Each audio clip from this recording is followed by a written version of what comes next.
স্বামী বিবেকানন্দ বলছেন, গঙ্গায় কি এক টান আছে তা ভুলবার নয়। সে কি স্বদেশ প্রিয়তা বা বাল্য সংস্কার কে জানে। হিন্দুর সঙ্গে মায়ের সঙ্গে একই সম্বন্ধ। কুসংস্কার কি হবে। গঙ্গা গঙ্গা করে জন্ম কাটায়, গঙ্গা জলে মরে। দূর দূরান্তের লোক গঙ্গা জল নিয়ে যায়, তাম্র পাত্রে যত্ন করে রাখে। পাল পার্বণে বিন্দু বিন্দু পান করে। রাজা রাজড়ারা ঘড়া পুড়ে রাখে। কত অর্থ ব্যয় করে গঙ্গোত্রীর জল রামেশ্বরের উপর নিয়ে গিয়ে চড়ায়।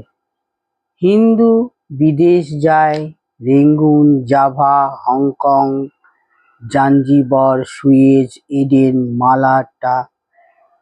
সঙ্গে গঙ্গা জল, সঙ্গে গীতা। গীতা গঙ্গা, হিঁদুর হিঁদু আনি। গেলবারে আমিও একটু নিয়ে গিয়েছিলুম। কি জানি, বাগে পেলেই এক আধ বিন্দু পান করতাম। পান করলেই কিন্তু সে পাশ্চাত্য জনস্রোতের মধ্যে, সভ্যতার কল্লোলের মধ্যে, সে কোটি কোটি মানবের উন্মত্ত প্রায় দ্রুতপদ সঞ্চারের মধ্যে মন যেন স্থির হয়ে যেত। সে জনস্রোত, সে রজোগুণের আস্ফালন, সে পদে পদে প্রতিদ্বন্দ্বী সংঘর্ষ, সে বিলাসক্ষেত্র, অমরাবতী সম Paris, London, New York, Berlin, Rome সব লোপ হয়ে যেত।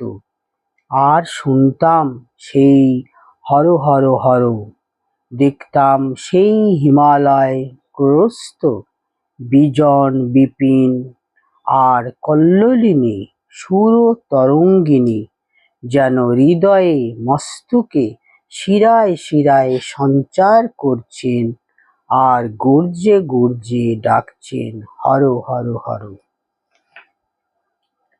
1950 সাল। স্বামী রঙ্গনাথানন্দ তখন দিল্লি রামকৃষ্ণ মিশনের প্রধান। সেই সময় ইন্দোনেশিয়ার রাষ্ট্রপ্রধান ডাক্তার সুকর্ণ দিল্লিতে এসেছিলেন। ইন্দোনেশিয়া দূতাবাসের এক কর্মচারী মিশনে এসে জানান, ডক্টর সুকর্ণ হিন্দু ধর্ম সম্পর্কে স্বামী বিবেকানন্দের কিছু বই চেয়েছেন।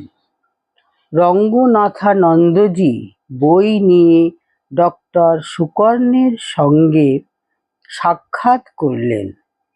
তারপর বেলুড় মঠের একটি ছবি দিয়ে বললেন, this is the headquarters of Ramakrishna mission, Belur Math, on the Ganges.